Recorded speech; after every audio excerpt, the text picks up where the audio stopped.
White smoke will rise again. But who will step onto that balcony? The world holds its breath. The next pope will not just lead 1.3 billion Catholics. He may shift the balance of global power. Will it be a strategic alliance, a compassionate embrace, or a delicate dance between tradition and progress? Today we reveal the three men who could reshape the Church, and why one of them might already have Beijing's blessing. He moves in shadows, a whisper of influence in the halls of the Vatican. Cardinal Pietro Parolin, the Vatican Secretary of State, has spent years mastering the art of diplomacy. He is known as the Shadow Pope, the architect of power, the man who moves the pieces on the global chessboard. But his masterpiece, some would argue, is the 2018 Vatican-China Agreement.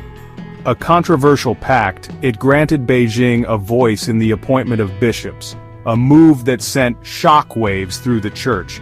Critics cried foul, decrying it as a betrayal of Chinese Catholics, a surrender to communist control. But Parolin, ever the strategist, saw it as a necessary compromise, a pragmatic bridge to 1 billion souls. If Parolin ascends to the papacy, could we see a Vatican aligned more closely with China than ever before? Imagine the implications: a seismic shift in geopolitical power, a realignment of alliances, all cloaked in the sacred vestments of the Church. They said he opened the Church to communism, but Parolin might just be playing a longer game, one with consequences that could reshape the world. He understands that power is not always wielded with a clenched fist, but with a carefully whispered word, a strategic alliance forged in the quiet of the night. Parolin's path to power has been paved with both accolades and accusations. His supporters point to his sharp intellect, his deep understanding of global affairs, his ability to navigate the treacherous waters of international diplomacy. They see him as a steady hand, a man who can guide the Church through turbulent times. But his detractors view him with suspicion, questioning his motives, his willingness to compromise with authoritarian regimes. They see him as too willing to sacrifice principle for political expediency, too eager to appease those who would seek to control the Church from within. The stakes are high, the whispers grow louder. Will Parolin's gamble pay off? Will his vision of a Church, engaged with the world, even at the cost of compromise, ultimately prevail? Or will his legacy be forever tainted by the accusations of those who believe he has sold the soul of the Church for a seat at the table of power? Only time will tell. A smile that could melt glaciers, a warmth that transcends language, a heart that breaks for the poor and the marginalized. They call him the Asian Pope Francis, and it's not hard to see why. Cardinal Luis Antonio Tagle from the Philippines embodies a different kind of power, one rooted not in political maneuvering, but in radical compassion. He is charismatic, humble, and globally adored, a beacon of hope in a world often shrouded in darkness. His emotional homilies, delivered with a sincerity that pierces the soul, have captivated millions. Tagle's journey has been one of unwavering faith, tested by the realities of poverty and injustice. He grew up in a devout Catholic family, witnessing firsthand the struggles of the poor. Those experiences left an indelible mark on his soul, shaping his worldview and fueling his passion for social justice. He rose through the ranks of the Church, his reputation for humility and compassion preceding him. As Archbishop of Manila, he immersed himself in the lives of the poor, living simply, sharing their struggles, and advocating tirelessly for their rights. His appointment as prefect of the Congregation for the Evangelization of Peoples surprised many. But Tagle, with his infectious enthusiasm and his gift for connecting with people, has breathed new life into the Church's mission. He has traveled the globe, meeting with ordinary Catholics, listening to their stories, and inspiring them with his message of hope and love. He has challenged the Church to move beyond its comfort zone, to embrace the peripheries, to become a true voice for the voiceless. Tagle's candidacy for the papacy represents a radical departure from the traditional mold.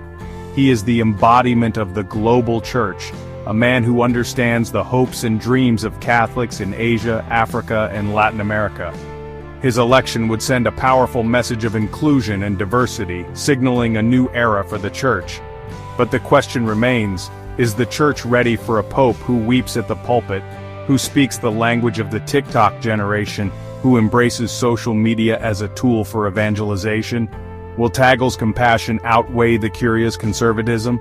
The answer may determine the future of the Catholic Church. Chapter 3. Cardinal Matteo Zuppi, the Healer. In a world riven by division where dialogue has given way to shouting, Cardinal Matteo Zuppi, the Archbishop of Bologna, stands as a beacon of unity. He is a mediator, a bridge builder, seeing humanity in every heart. From Mozambique's war-torn streets to Italian suburbs, Zuppi has dedicated his life to brokering peace and fostering understanding. Beloved by progressives for his activism and interfaith dialogue, respected by traditionalists for his piety and loyalty to the Church. Zuppi's journey has been unconventional, a product of the Sant'Egidio community, known for peacemaking and aiding the poor. He mediated peace talks in Mozambique, helping to end a brutal civil war. His success earned him international acclaim and cemented his reputation as a skilled negotiator. But Zuppi's ministry extends beyond international diplomacy. He ministers to the poor and marginalized in Bologna. He has opened the Church to refugees and migrants, offering them shelter, food, and a listening ear. He has reached out to the LGBTQ community, advocating for their inclusion within the Church. And he has spoken out against populism and nationalism, warning of the dangers of division and intolerance. Zuppi's candidacy for the papacy represents a yearning for healing, for a leader who can bridge divides in the Church and the world. He is a man of deep faith and profound pragmatism, understanding that dialogue is essential for a just and peaceful world. But will compromise be seen as weakness in a polarized Church? Will Zuppi's message of unity resonate with a global Catholic community? The answer may determine if the Church can be a force for healing in a broken world. Parolin, the strategist; Tagle, the heart; Zuppi, the healer. 3 men, 3 visions, 1 momentous decision.